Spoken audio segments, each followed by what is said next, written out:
नमस्कार साथियों, I hope आप अच्छे होंगे, आपका स्वास्थ्य बहुत अच्छा होगा।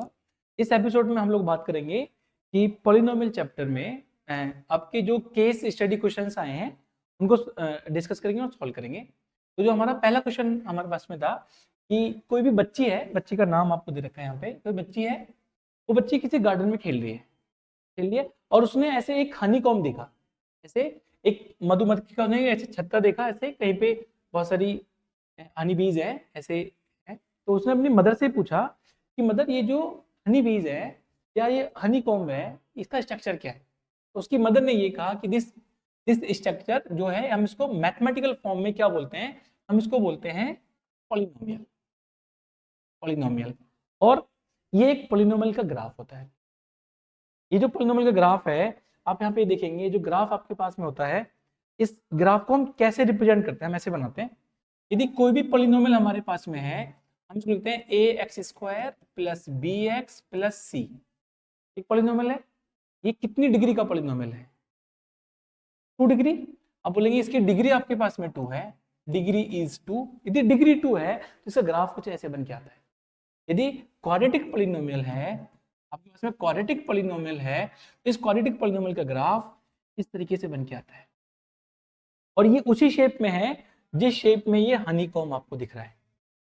ठीक है, तो आपको ये बताना है, देखो अब इसके इस पे बेस, अब देखो सीबीएसई बोर्ड ने या किसी बोर्ड एग्जाम में आप देखेंगे कि रियल लाइफ क्वेश्चंस को हम एक प्रैक्टिकली मैथमेटिक्स से जोड़ के लेके आ रहे हैं। मतलब ये उसका बहुत अच्छा एग्जाम्पल है कि यदि आपने ऐसी शेप देखी होगी, आपने ऐसी शेप देखी होगी बट आपने कभी सोचा नहीं होगा कि क्वाड्रेटिक है, ये क्वाड्रेटिक पॉलिनोमियल है। ठीक है, तो अब हमसे पूछा क्या गया है, देखो हमसे ये पूछा गया है how many zeros are for the polynomial represented by the given graph. ये जो गिवन ग्राफ आपको दे रखा है, इस ग्राफ के कितने जीरोस हैं, इस पॉलिनोमियल के कितने जीरोस हैं। तो हम कैसे निकालते हैं जीरोस को? हम ऐसे बोलते हैं कि कोई भी ग्राफ आपके पास में है, कोई भी पॉलिनोमियल ग्राफ है, यदि वो एक्स वाई एक्सिस में रिप्रेजेंट करा जा रहा है, ठीक है, मानो ग्राफ ऐसे रिप्रेजेंट करा जा रहा है, आपका ग्राफ ये पी ऑफ एक्स का ग्राफ है, पी ऑफ एक्स का ग्राफ जितने पॉइंट्स पे एक्स एक्सिस को इंटरसेक्ट करता है या टच करता है, ये ग्राफ यहाँ पे 2 पॉइंट्स पे इंटरसेक्ट कर रहा है, तो इसके कितने जीरोज होंगे? 2 जीरोज होंगे। इसके जीरोज होंगे आपके पास में 2, इसके जो जीरोज बनेंगे वो 2 बनेंगे। तो ये जो गिवन है, ये जो हमें एक यहाँ पे एक ग्राफ गिवन है, इसके जीरोज हैं आपके पास में 2, एक ये है और एक ये है। नाम बोल सकते हैं इसके, क्या का नाम बोल सकते हैं इसके हम? Alpha and beta. This zero is alpha, this zero is beta. यदि हमारे पास में ग्राफ ऐसे ना दिया जाता और हमें कुछ डिफरेंट फॉर्म में दिया जाए, हम बात करें इस तरीके से, सेम ग्राफ है और ये केवल एक्स एक्सिस को टच करता है, इस तरीके से ये ऐसे टच करता है, कितने जीरोज होंगे? बिल्कुल इसके 2 जीरोज होंगे। जीरोज तो अभी भी 2 होंगे, लेकिन दोनों इक्वल होंगे, इक्वल होंगे। यदि मैं आपसे ऐसे बोलूं कि यदि ग्राफ आपके पास में इस तरीके से है, कहीं पे इंटरसेक्ट नहीं कर रहा है, कितने जीरोज होंगे? 0।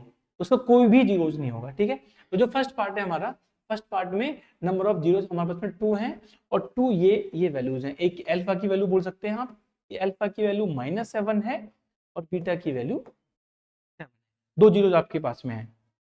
आगे चलते हैं, ये second question, right the zeros of the polynomial. इस ग्राफ के जो आपको ग्राफ गिवन है, इसके कितने पॉलिनोमियल्स हैं और उसके वैल्यू लिखिए। देखो हम इसकी वैल्यू लिख सकते हैं इस तरीके से, हम बोल सकते हैं कि ये ग्राफ है हमारे पास में, ये ग्राफ कहाँ पे इंटरसेक्ट कर रहा है? -7, 0। आगे वाला कहाँ पे कर रहा है? 7, 0। अब बोलेंगे ये पॉइंट आपके पास में -7, 0 है, ये पॉइंट आपके पास में 7, 0 है। हम इसको अल्फा मान सकते हैं, इसको बीटा मान सकते हैं, आपकी चॉइस है। आप इसको बीटा मान लो, इसको अल्फा मान लो। ठीक है, हम बोल सकते हैं इसके जो जो जीरोज होंगे वो अल्फा की वैल्यू -7 होगी और बीटा की वैल्यू, तो सेकंड पार्ट के लिए बोल सकते हैं अल्फा -7 है और बीटा 2 जीरोज होंगे। ठीक है, आगे चलते हैं। Third question, if the zeros of the polynomial x square, आपको एक पॉलिनोमियल गिवन है एक्स स्क्वायर प्लस ए प्लस 1 एक्स प्लस बी, ये एक पॉलिनोमियल आपको गिवन है। इस पॉलिनोमियल के आपको 2 जीरो दे रखे हैं, 2 एंड -3। हम ऐसे मान सकते हैं alpha is equal to 2 and beta is equal to -3। आपसे पूछा गया है कि then determine the values of a and b. कैसे सॉल्व करेंगे? अल्फा प्लस बीटा, हमें दोनों जीरो का सम पता होता है, हमें पता होता है सम की वैल्यू बनती है आपके में alpha plus beta which is -b upon a। -b, अब आप बोलोगे कि इसके अंदर -b कहां से आएगा? जो स्टैंडर्ड फॉर्म होती है हमारे पास में क्वाड्रेटिक पॉलिनोमियल की, उस फॉर्म को हम लिखेंगे। होती है हमारे पास में ax square plus bx plus c होती है। अब यहाँ पे ये जो वैल्यू है ये b है, तो अब देखो यहाँ पे ये जो वैल्यू है दिस इज b की वैल्यू क्या है? a plus 1। तो हम यहाँ पे लिखेंगे -a+1। हम बोलेंगे अल्फा प्लस बीटा, ऐसा करते हैं यहाँ पे अल्फा की वैल्यू पुट करते हैं 2, बीटा की वैल्यू पुट करते हैं, कितनी वैल्यू बनेगी? 2 minus 3 is equal to -a+1 upon a, coefficient of x square which is a। यहाँ पे चेक करो x स्क्वायर का कोफिशिएंट 1, बोलेंगे 1। हम यहाँ बोलेंगे -1 is equal to -a bracket में -1, -1 से ये कैंसिल आउट हो गया, वैल्यू बनी -a is equal to 0, then a is equal to 0, एक ही वैल्यू बनेगी 0। ठीक है, आगे चलते हैं। b निकालना है हमें। b निकालने के लिए हम क्या करेंगे? b निकालने के लिए हम अल्फा इंटू बीटा करेंगे। This is multiplication of zeros, बोलेंगे alpha into beta is equal to c upon a। a की वैल्यू 1 है, ये c है, कांस्टेंट टर्म को हम c बोलते हैं। हम बोलेंगे यहाँ पे अल्फा कितना मान रखा हमने? 2 into -3 is equal to c कितना माना है हमने? b अपॉन 1, ये वैल्यू बनेगी -6 इज इक्वल टू b की वैल्यू बनी a क्या था? a की वैल्यू 0 है और b की वैल्यू -6। सॉल्व करेंगे, ठीक है, आगे चलते हैं। ये क्वेश्चन हो गया हमारा। ये क्वेश्चन है if the square of difference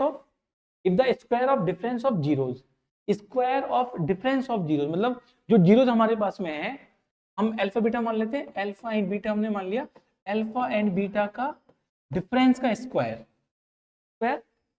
of zeros, ये पॉलिनोमियल दे रखा है। इसके दो हमने जीरोस मानेंगे अल्फा एंड बीटा, हम इसको यहाँ लिख लेते हैं alpha x square plus p x plus 45। इसके दो जीरोस हैं अल्फा एंड बीटा, जिनका स्क्वायर, जिनके डिफरेंस का स्क्वायर कितना दे रखा है? 144। तो आपसे पूछा है then find the value of p, ये हमें p की वैल्यू बतानी है और हमें ये दे रखा है 144। आपसे पूछा गया then find the value of p, कैसे सॉल्व करेंगे? स्क्वायर को ओपन कर सकते हैं, ठीक है। ये वैल्यू बनेगी यहाँ पे alpha square plus beta square -2 alpha beta is equal to 144। हमने इसलिए भी इसको ओपन करा अपना अल्फा इंटू बीटा। देखो जैसे अभी हमने लास्ट क्वेश्चन में ये देखा था, यहाँ पे ये देखा था कि सम कितना आता है?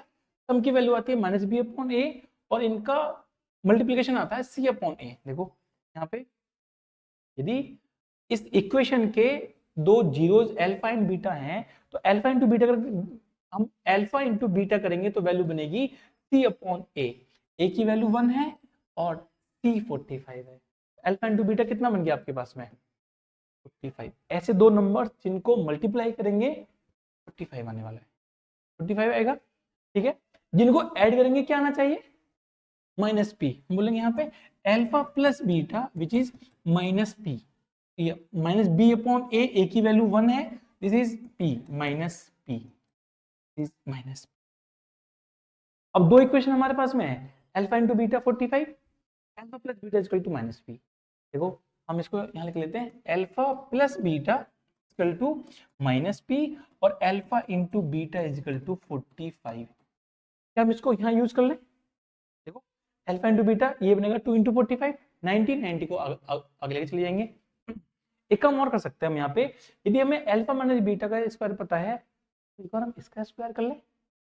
देखो ठीक है, तो इसको मैं आगे लिखता हूँ यहाँ पे alpha minus beta square is equal to 144, ये बनेगा alpha square plus beta square -2 into 45, alpha into beta 45। आगे मैंने इसको लिखा यहाँ पे 144। एक इक्वेशन और, ये जो इक्वेशन है इसका मैं स्क्वायर कर लेता हूँ। ठीक है, तो ये वैल्यू बनेगी हमारे पास में alpha plus beta is equal to minus p, squaring on both side, alpha plus beta square is equal to minus p square. ये क्या वैल्यू बनेगी हमारे पास में, ये वैल्यू बनेगी alpha square plus beta square plus 2 alpha beta equal to p square. Alpha beta पता है हमें, देखो हमें अल्फा बीटा पता है, कितनी वैल्यू है इसकी 45। हम बोलेंगे alpha square plus beta square plus 2 into 45 equal to p square. ये वैल्यू आगे जाएगी 90। हम इसको लिखेंगे alpha square plus beta square, कम और कर सकते हैं आप इस इक्वेशन में इसको माइनस कर दो, देखो ये टर्म कट जाएगा, ये यहाँ पे डबल हो जाएगा, या हम ये कर सकते हैं, हम यहाँ से alpha square plus beta square की वैल्यू को सब्स्टिट्यूट कर दें यहाँ पे जाके, ठीक है। तो देखो ये वैल्यू आगे जाएगी, ये वैल्यू बनेगी पी स्क्वायर माइनस 90। हमें यहाँ पे alpha square plus beta square की जगह P square minus 90 value put कर लेते हैं। देखो ये वैल्यू बनेगी पी स्क्वायर माइनस 90, ये माइनस 90 इक्वल टू 144। हम बोलेंगे यहाँ पे पी स्क्वायर, ये हो गया माइनस के 180 इक्वल टू 144। हम बोलेंगे पी स्क्वायर बराबर 144 प्लस 180, कितनी वैल्यू बनेगी 324, ये वैल्यू बनेगी 324। अब आपके पास में पी स्क्वायर की वैल्यू आ गई, यहाँ पे आप चेक करोगे आपके पास में पी स्क्वायर की वैल्यू बनेगी, यहाँ पे ये वैल्यू बनेगी आपके पास में पी स्क्वायर बराबर 324। अब बोलोगे p बराबर plus minus under root 324 and then p की वैल्यू बनेगी आपके पास में प्लस माइनस 18। दो आंसर आएंगे। अब आपसे पूछा जाएगा आप बताओ उसमें से प्लस 18 सही है या माइनस 18 सही है। दोनों सही है, दोनों सही है। क्यों दोनों सही है, आप देखोगे एक बार, आपकी जो फर्स्ट कंडीशन थी वो क्या कंडीशन थी, फर्स्ट आपकी फर्स्ट कंडीशन ये है, आपको ये नहीं पता ना अल्फा बड़ा है या बीटा बड़ा है, ठीक है। अल्फा माइनस बीटा स्क्वायर है, तो देखो जब स्क्वायर है तो प्लस माइनस का स्क्वायर होता है, इस वजह से आपके दोनों आंसर सही है, क्योंकि आपको डिफरेंस निकालना है, डिफरेंस निकाल के स्क्वायर करना है, इसलिए दोनों आंसर सही। हमारे डेली लाइफ से संबंधित होते हैं, जैसे आपको एक रेनबो दे रखा है, रेनबो हर कोई देखता है, कभी हमने सोचा कि इसकी मैथमेटिकल शेप क्या बनेगी, सोचा। अब देखो जैसे ये जो रेनबो बना हुआ है इस तरीके से, ये रेनबो ऐसे बना हुआ है, जैसे आपने ब्रिज देखा होगा, ब्रिज देखा ना, ज्यादातर केस में जो ब्रिज होते हैं उनकी शेप ऐसे होती है, mathematical shape, polynomial, quadratic equation, quadratic. क्योंकि आपके इसमें देखो ये एक रेनबो की शेप है, ये शेप हमने अपनी क्लास में सीखा था कि कैसे बनती है, हम इसका ग्राफ कैसे बनाते हैं। क्वेश्चन पे आते हैं, क्वेश्चन में आपको एक ही दे रखा है कि कोई भी रेनबो है, उसका जो उसकी इक्वेशन है वो क्या इक्वेशन होती है हमारे पास में, ये इक्वेशन है हमारे पास में, पी ऑफ एक्स बराबर a x square plus b x plus c. एक कंडीशन और दे रखी है साथ में, क्या मतलब है इसका, ए इज नॉट इक्वल टू 0, ए 0 नहीं हो सकता, यदि ए 0 हो जाएगा तो ये क्वाड्रेटिक बनेगी नहीं, लीनियर फॉर्म हो जाएगी। देखो ए 0 होने पे ये बनेगी बी एक्स प्लस सी, फिर ये वाला रेनबो नहीं बन सकता, फिर क्या बनेगा, स्ट्रेट लाइन बनेगी, ठीक है। तो आगे चलते हैं, इसमें देखते हैं हमसे क्या पूछा गया है, हमसे पूछा गया है the graph of A rainbow y बराबर एफ एक्स। हमें ये ग्राफ दे रखा है यहाँ पे, ये ग्राफ है रेनबो का, ये रेनबो का ग्राफ ऐसे बनता है, एक्चुअली में ऐसे ही होता है रेनबो भी। यदि हम ये मान चलेंगे ये एक्स एक्सिस है इसके लिए और ये वाई एक्सिस है, x axis y axis, then shown in the graph, ये जो वो फिगर में दे रखा है graph, then write the number of the curve, इस कर्व पे कितने जीरोज होंगे, कितने जीरोज होंगे। देखो जहां पे आपका कोई भी पॉलिनोमियल का ग्राफ एक्स एक्सिस को कट करता है या इंटरसेक्ट करता है, वो उसके नंबर ऑफ जीरोज होते हैं। देखो ये ग्राफ कितनी जगह इंटरसेक्ट कर रहा है, 2 पॉइंट्स पे, इसमें हम इसको बोल सकते हैं अल्फा, इसको बोल सकते हैं बीटा। तो आपके इसके फर्स्ट पार्ट के नंबर ऑफ जीरोज बनेंगे 2 बनेंगे, ठीक है। आगे आते हैं, if the graph of A rainbow does not intersect the x axis, यदि ग्राफ इसको, अच्छा वो ग्राफ बनेगा कैसे, फिर वो ग्राफ कैसे बन के आएगा, यदि हमारे पास में ये ग्राफ इंटरसेक्ट नहीं करता है एक्स एक्सिस को, हम ग्राफ कैसे ड्रॉ करेंगे उसका। सेकंड पार्ट देखो, ये एक्स एक्सिस है, ये वाई एक्सिस है, ये एक्स है, इंटरसेक्ट नहीं करना चाहिए किसको, एक्स एक्सिस को। देखो तो ग्राफ हमारा कुछ ऐसे बन सकता है भाई, रेनबो ऐसे थोड़ी बना दो क्या आप, रेनबो तो ऐसे ही बनेगा। जब ऐसे बनेगा तो ग्राफ आपका ऐसे बनेगा। देखो यहाँ पे यदि ग्राफ हमारे पास ऐसे है, यदि ये ग्राफ हमारे पास है, ये ग्राफ इस एक्स एक्सिस को कितनी जगह इंटरसेक्ट कर रहा है, कहीं इंटरसेक्ट नहीं कर रहा। इसे कितने जीरोज बनेंगे, जीरो। इसके नंबर ऑफ जीरोज, इसके नंबर ऑफ जीरोज हमारे पास में आ जाएंगे zero, and this is zero. इसका आंसर होगा जीरो, इसके कोई जीरोज नहीं होंगे। ठीक है, आगे चलते हैं। ओके, यदि रेनबो को हम इस फॉर्म में रिप्रेजेंट करें, क्या दे रखा है हमें, हमें दे रखा है पी ऑफ एक्स बराबर एक्स स्क्वायर प्लस ए प्लस 1 एक्स प्लस बी। यदि हमारे रेनबो की इक्वेशन इस फॉर्म में है और इसके जो जीरोज हैं वो 2 एंड 3 है, यदि अल्फा की वैल्यू 2 है एंड बीटा की वैल्यू -3 है, then find the value of a and b. हमने पॉलिनोमियल में ये पढ़ा है कि यदि जीरोज हमारे पास में होते हैं और क्वाड्रेटिक पॉलिनोमियल है हमारे पास में, तो हम सम करते हैं, मल्टीप्लिकेशन करते हैं, हम बोलेंगे sum of zeros, sum alpha plus beta which is 2 - 3 is equal to -b upon a। B और ए क्या है, ये बी और ए क्या है, ये बी और ए हमारे पास में एक स्टैंडर्ड क्वाड्रेटिक पॉलिनोमियल के कोफिशिएंट्स हैं। क्या चेक करेंगे हम, इसको बोलते हैं a x square plus b x plus c. हम यदि इन दोनों को कंपेयर करें, यहाँ पे इसको मैं यहाँ लिखता हूँ a x square plus b x plus c, compare करो। देखो ए की वैल्यू 1, ए की वैल्यू 1 हमारे पास में, ए इक्वल टू 1 है, बी कितना है ए प्लस 1, हम बोलेंगे बी की वैल्यू हमारे पास में ए प्लस 1 है। अब ऐसे नहीं बोलेंगे कि ए की वैल्यू 1 है तो हमें बस ए की वैल्यू 1, नहीं, ये तो हमसे ए और बी अलग से पूछे गए हैं। ठीक है, और ये तो वो कोफिशिएंट्स हैं जो स्टैंडर्ड फॉर्म में होते हैं, ये वो कोफिशिएंट्स हैं। कभी आप इसको देख के बोलोगे ए की वैल्यू 1 है, बी की वैल्यू ए प्लस बी, ऐसे नहीं बोलेंगे इसको। ठीक है, और सी क्या है हमारे पास में, सी को हमने बी मान रखा है। ठीक है, तो अब देखो बी, ये बी क्या है, बी हमारे पास में ए प्लस 1, हम बोलेंगे यहाँ पे -1 equal to minus a plus 1 upon a क्या है 1 रखेंगे यहाँ पे, हम बोलेंगे -1 इक्वल टू माइनस ए -1, इसको आगे लेके जाएंगे, बोलेंगे -1 प्लस 1 बराबर -a, हम बोलेंगे हम 0 बराबर -a और a की वैल्यू आ जाएगी 0। तो ऐसे बोल सकते हैं, चाहे तो हम यहाँ से ये काट भी सकते हैं, अभी भी a की वैल्यू 0 आएगी। ठीक है, आगे चलते हैं, हमें b निकालना है, b का मतलब हमें ये निकालना है। ये कैसे निकलेगा, ये निकलेगा प्रोडक्ट से या मल्टीप्लीकेशन से। हम ऐसे बोल सकते हैं कि alpha into beta is equal to b upon a, b upon a, a 1 है यहाँ पे, तो बोलेंगे अल्फा कितना है 2, बीटा कितना है -3 विच इज b, कितना हो गया -6, b की वैल्यू बनेगी -6, तो a कितना आ गया, a की वैल्यू 0 है एंड b की वैल्यू हमारे पास में हो गया।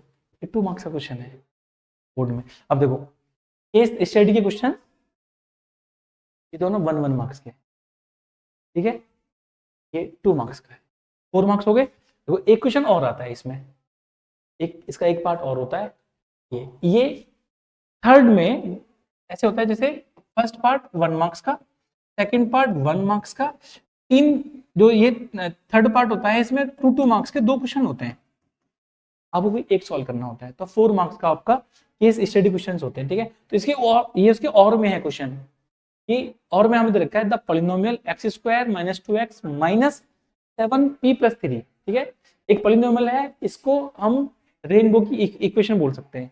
एक हमारे पास में पॉलिनोमियल है which is x square minus 2x minus 7p plus 3। इसके जो जीरोज हैं वो कितना है -4 है। यदि इसका 0 -4 है तो the find the value of p, हम इसको ऐसे मान लें p of x equal to this, ये हमारे पास में यदि इसका एक जीरोज है हम अल्फा मान लें, अल्फा की वैल्यू -4 है, फाइंड द p, कैसे करेंगे,